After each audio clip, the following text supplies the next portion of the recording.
Bonjour les Joseph.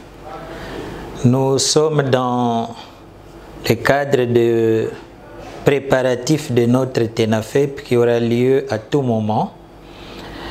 Et nous suivons le programme qui nous a été donné par notre ministère de tutelle, le PST.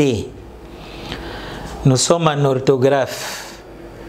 Nous avons un exemple au tableau. On nous dit on acclame ceux qui ont gagné la course. On acclame. Qui acclame, c'est on. On, c'est qui? Ce n'est pas défini. C'est pourquoi le on ici a comme nature pronom indéfini. C'est un pronom indéfini. On acclame, on chante. Qui chante? On ne sait pas. Peut-être ce sont les élèves, peut-être ce sont les choristes. On. Donc le on, c'est un pronom indéfini. On acclame ceux qui ont gagné la course. C'est comme lors de nos précédentes leçons, nous voyons que le on ici est accompagné d'un participe passé. Donc là, c'est un auxiliaire. Il est accompagné d'un participe passé.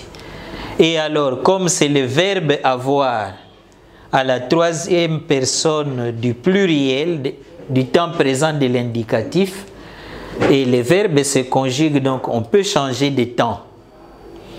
On peut dire on acclame ceux qui avaient gagné la course.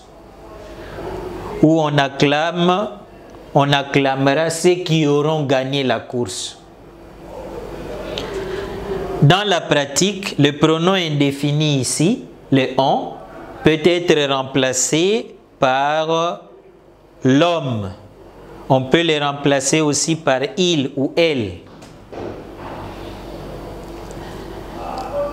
Dans certains manuels, vous verrez qu'on a écrit pronom personnel. Non, ce n'est pas un pronom personnel, c'est un pronom indéfini.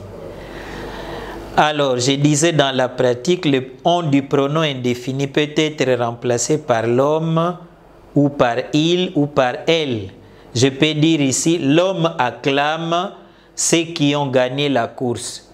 Je peux dire, il acclame ceux qui ont gagné la course. Je peux même dire, elle acclame ceux qui ont gagné la course. Et là, on met le on du pronom indéfini. Mais le on du verbe avoir, on peut le remplacer par n'importe quel temps. Mais pour ne pas s'embrouiller, je préférerais qu'on le remplace soit par l'imparfait ou soit par le futur. On acclame ceux qui ont gagné la course. On acclame ceux qui avaient gagné la course. On acclamera ceux qui auront gagné la course. Alors, nous allons travailler ensemble maintenant. On dit les joueurs ont ramassé les balles. Est-ce que je peux dire les joueurs, l'homme ramassait les balles? Ça ne sonne pas bien. Mais je peux dire les joueurs avaient ramassé les balles. Ou les joueurs auront ramassé les balles. Alors, dans ces cas-là, nous allons mettre le on du verbe. D'ailleurs, il se place à côté, dans le cas précis, il est à côté d'un participe passé. Donc ça, c'est un auxiliaire. Et là, c'est le participe passé. On soigne son travail. Est-ce que je peux dire avait soigné son travail? Auront soigné son travail. Vraiment, là, ce n'est pas français, c'est une autre langue. Mais on peut dire l'homme soigne son travail. Je peux dire il soigne son travail. Je peux dire elle soigne son travail. Et dans ces cas-là, nous mettons le on du pronom indéfini.